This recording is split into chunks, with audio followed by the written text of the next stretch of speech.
When selling a product to a consumer, it's an emotional sale, somewhat logical mostly. But at the end of the day, it's a different aspect when you're selling it to a distributor or a retailer. For that, it's a business sale. They want to make sure that the product that they bring in is going to net them an income and is going to move off the shelf in a reasonable time, preferably faster than your competitor. So knowing that on the front end, you need to understand on the back end that you need to get that sales data. The sales data is what's going to allow you to take it to the next level and go from the local to the regional to the national levels.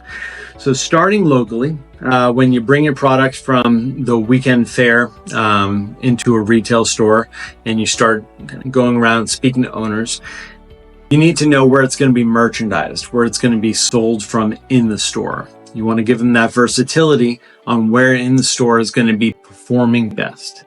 So that's first step. Next step is going to be getting the data on how much it's going to be sold for, what the margins are, how much the store is making, how much you have slotted on the back end. When you get to distribution level, you want to make sure that you have that margin set aside. It doesn't go into profit, it gets set aside. And you want to make sure that you have promotions accounted for. What are the costs to bring in a sampling team? What is the cost for the marketing materials in the store?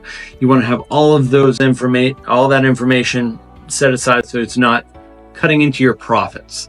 Because when you grow, you want to make sure that you don't grow cannibalizing what you're already making.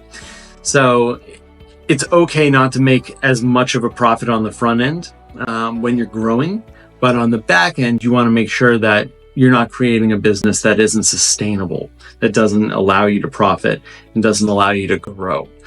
The real kind of crux when you're kind of taking that next step is to get the data on the back end from the store owner to allow you to take it to that next level with distribution.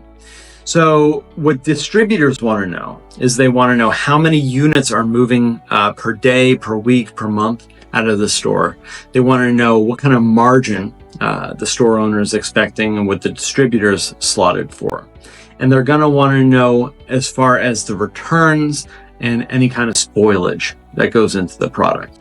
So keeping track of all those variables is very important as far as what works, what doesn't work. But also when you're getting to that next level for sales, when you're selling into a distributor, they're going to want to know that information and they're going to want to be able to point to those examples. So knowing that on the front end will help you prepare for success on the back end.